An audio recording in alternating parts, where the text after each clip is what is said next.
മലയാള cinema വേദിയിൽ പകരക്കാരനില്ലാത്ത മഹാനടൻ.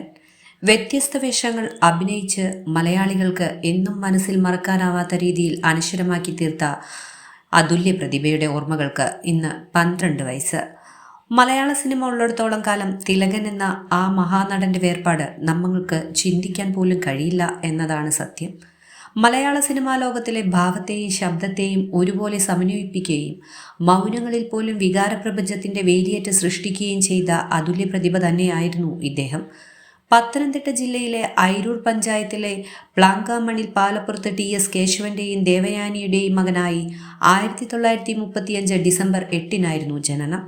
ആശാൻ പള്ളിക്കൂടം Manikkal, Saint Louis Catholic school, 4 വയൽ, കൊല്ലം SN കോളേജ് എന്നിവിടങ്ങളിൽ വിദ്യാഭ്യാസം.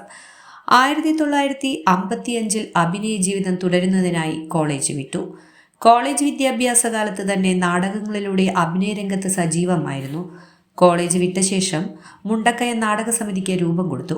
1966 വരെ KPACയുടെ ഭാഗമായിരുന്ന തിലകൻ പിന്നീട് കൊല്ലം കാളിദാസ കേന്ദ്രം, ചങ്ങനാശ്ശേരി ഗീത എന്നീ നാടക സംഘങ്ങളിൽ സജീവ സാന്നിധ്യമായിരുന്നു.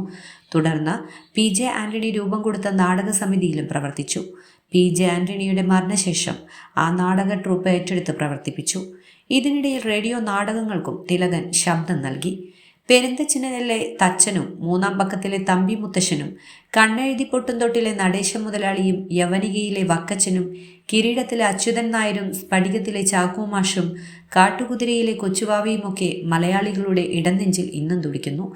2012 സെപ്റ്റംബർ 24 തിലകൻ എന്ന മഹാവിസ്മയം മലയാള സിനിമയോട് വിട പറഞ്ഞത്. സ്കൂൾ നാടകങ്ങളിലൂടെയാണ് തിലകൻ കലാപ്രവർത്തനം ആരംഭിച്ചത്. 18ഓളം പ്രൊഫഷണൽ നാടക സംഘങ്ങളിലെ മുഖ്യ സംഘാടകനായിരുന്നു. 10,000-ഓളം വേദികളിൽ വിവിധ നാടകങ്ങളിൽ അഭിനയിച്ചു. 43 നാടകങ്ങൾ സംവിധാനം ചെയ്തു. 1973 തിലകൻ സിനിമാ രംഗത്തേക്ക് കടന്നു വരുന്നത്. PJ ആന്റണിയുടെ പെരിയാറിലൂടെ സിനിമാ ജീവിതത്തിന്റെ തുടക്കം കുറിച്ചു. സിനിമയിൽ സജീവമായി നിൽക്കുമ്പോഴും നിലപാടുകൾ വെട്ടിത്തുറന്ന് പറയാൻ താരം ചങ്കുറ്റം കാണിച്ചിരുന്നു.